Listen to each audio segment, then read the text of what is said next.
Il primo episodio di Americana parte da Los Angeles, in California, capitale mondiale dell'industria cinematografica. Parte da qui perché è proprio di un film che voglio parlarvi, ovvero di Killers of the Flower Moon, l'ultimo lungometraggio diretto da Martin Scorsese. Un film che sarà protagonista proprio a Los Angeles il prossimo 10 marzo, quando, come da tradizione, presso il Dolby Theatre di Hollywood si terranno i premi Oscar. Killers of the Flower Moon ha infatti ottenuto ben 10 nomination.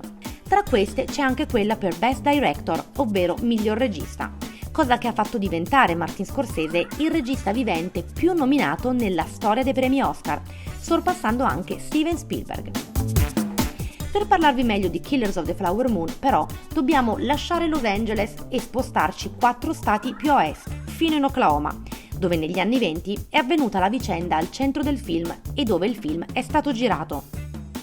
Ma perché Martin Scorsese ha voluto raccontare questa storia? E che cosa è accaduto in quegli anni nella contea di Osage?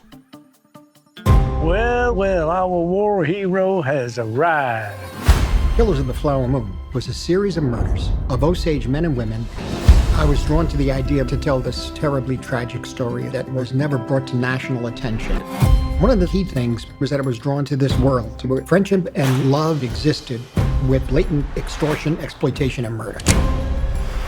In our film, Ernest develops a relationship with Molly Burkhart. Ernest was encouraged to marry her by his uncle, Bill Hale. Hale was a very enigmatic presence in Osage country. There's a sinister nature of the murders of the Osage people. Expecting a miracle to make all this go away. You know they don't happen anymore. I wanted to do justice to the Osage so that the audience feels the immensity of the tragedy. Ma facciamo un passo indietro. Dopo aver vissuto per secoli nel Midwest degli Stati Uniti, gli Osage furono costretti ad abbandonare il Kansas a causa dell'occupazione dei coloni bianchi. Alla fine dell'Ottocento, il governo degli Stati Uniti vendette loro un piccolo appezzamento nel territorio dell'Oklahoma, dove si stabilirono. After having been relocated and removed from their ancestral homelands to Oklahoma, the reservation they have now, they also purchased it. And in doing so, they also had the keen insight to secure the surface mineral rights. So after just a couple decades, then oil was struck. And overnight, it made Osage, in American history, the richest people per capita anywhere. When this money started coming, we should have known it came with something else. Shows itself to you that Bill Smith didn't take the property. Ed è qui che diventa fondamentale il personaggio interpretato da Robert De Niro, William K. Hale, che era un importante allevatore di bestiame e un uomo d'affari dell'epoca.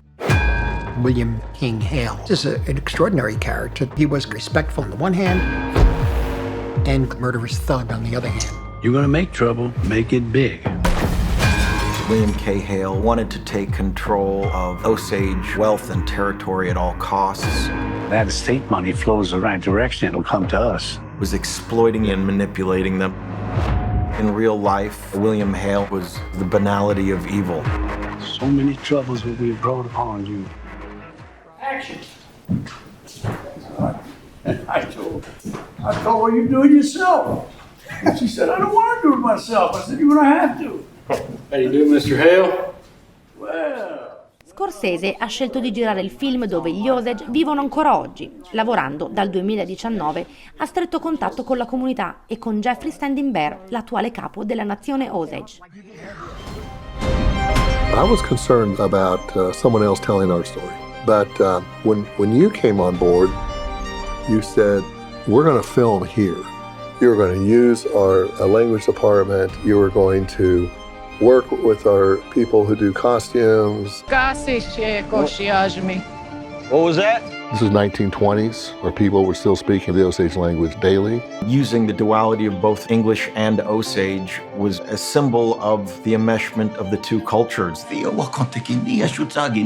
Language and culture are inseparable. You understand the way people operate through their language. Working with Robert De Niro, he is very serious about it. So we met every day, getting the gestures right and the voice right. We wanted to be as authentic as possible, and that led us to have many different meetings with tribal elders in the Osage community, talking with direct descendants of the victims, And they really gave us an incredible insight into a story that they have been sort of suppressing because it was so incredibly traumatizing, and it's still a raw nerve to them. The effects of the Osage Reign of Terror has been generational, and it still exists today there in Oklahoma. Perché è importante parlare di Killers of the Flower Moon? Part of the tragedy of trusting people who come from a culture where we think we're superior, coming from American, European, so it's a Western culture is superior, so everything else gets wiped out. Yeah, but the democracy and freedom for all and the pursuit of happiness for all, you see.